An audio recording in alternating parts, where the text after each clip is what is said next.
caros alunos. Então, dando sequência a esta série de vídeos que tratam da crise da razão e da subjetividade dos séculos 19 e 20, nós hoje vamos falar um pouquinho sobre outro mestre da suspeita, o famoso médico Sigmund Freud. No caso de Freud é muito relevante especificamente a gente conhecer um pouco da sua biografia, mas como eu já falei sobre ela em um outro vídeo, aqui eu vou dar só uma pincelada. É importante a gente lembrar que Freud ele trabalhou com um médico, um neurologista chamado Jean-Martin Charcot, que tratava mulheres histéricas com um método de hipnose. E isso fez com que ele aprofundasse um pouco as questões psíquicas, desenvolvendo um método próprio que ficou conhecido como psicanálise e que se fundava na ideia principal, a ideia de inconsciente. Por aí a gente já começa a perceber por que ele é um filósofo da suspeita. Por quê? Porque a razão e a subjetividade não era aquilo que era valorizado na Idade Moderna. E com a consciência, a gente tem ali o objeto de toda a ciência anterior, incluindo a psiquiatria e a psicologia. Mas com Freud, a gente vai ter aqui uma ênfase exatamente no inconsciente, que é o fundamento de vários atos humanos. Ou seja, o inconsciente carregaria significados ocultos das atitudes humanas. Metaforicamente, é como se a gente pensasse no iceberg. O que está visível não é toda a verdade, né, sobre nós mesmos. Então tem muita coisa que está oculta, né, está submersa.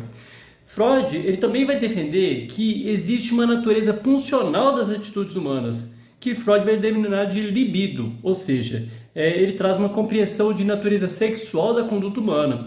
Mas é importante a gente ressaltar aqui, para evitar algumas polêmicas, né, que sexualidade para ele não se restringe à genitalidade, não, ou seja, a conduta sexual propriamente dita, mas abrange o motivo de todas as atitudes humanas, em suma, tudo aquilo que o ser humano busca para ser feliz, para ter prazer. E ao descrever o aparelho psíquico, ele vai delimitar três instâncias diferentes: o id, que a gente traduz do latim para isso, o ego, que significa eu, e o superego, que significa supereu. Resumidamente, o id seria o polo funcional da personalidade, o reservatório da energia psíquica com conteúdos inconscientes, alguns inatos e outros recalcados. O ego seria uma instância intermediária entre o inconsciente e o mundo externo, e é nele que o ser humano carrega os conflitos daquilo que ele tende a recalcar e aquilo que pode ser externado. Então existe algo que eu posso externar e outro que acaba sendo recalcado. E o superego seria um tipo de internalização das proibições impostas pela educação. As forças contrárias que agem no ego exigem que o indivíduo faça um ajuste regulador, chamado de princípio da realidade, que vai adequar o quê? O princípio do prazer às condições impostas pelo mundo externo.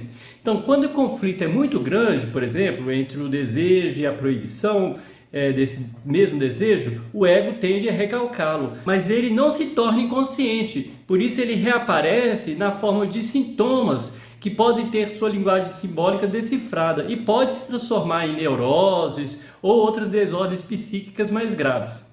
Exatamente como uma estratégia de acesso ao inconsciente, Freud acaba também se utilizando da linguagem que é reproduzida nos sonhos do indivíduo, que são de certa maneira seu conteúdo manifesto. Então, ou seja, o sonho seria a manifestação do inconsciente. Por isso, ele dá muito valor à interpretação dos sonhos que carregariam consigo um conteúdo latente para a própria conduta dos indivíduos.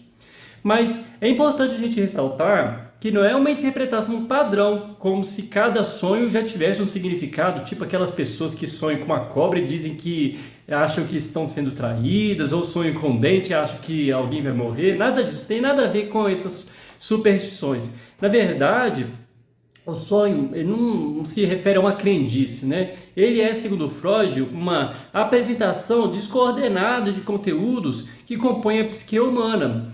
E, além deles, também é possível analisar os atos falhos. O que é ato falho? É aqueles pequenos deslizes, como esquecimentos, trocas de nome, né? Que a pessoa comete, então, ou seja, tem algo por trás, algo escondido. Sempre que eu falo disso, eu lembro daquela música dos Mamonas Assassinas, né? Do homem que traído, que fala assim: ó, meu nome é Dejaí, facinho de confundir com João do Caminhão. Como se alguém pudesse trocar um nome tão diferente, né? Como Dejaí por João do Caminhão, né? Mas, dito isso, é só para dizer que o ato falho seria algo que está escondendo algo do inconsciente. E além dos sonhos dos atos falhos, também são analisados os xistes, que são uma espécie de brincadeira feita sem uma intenção explícita de ofender ou seduzir, mas acabam carregando inconscientemente uma força agressiva ou erótica reprimida. Muita gente, quando estuda psicanálise, inclusive, costuma confundir recalque com repressão.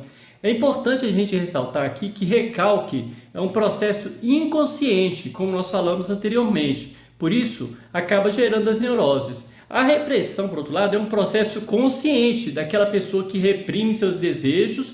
Por quê? Porque eles são contrários aos valores ou porque existem autoridades externas, como pais, polícia, etc., que os obrigam a agir de determinada maneira. Então, uma coisa é uma coisa que é recalcada, que é inconsciente, outra coisa é uma coisa que é reprimida, que é consciente.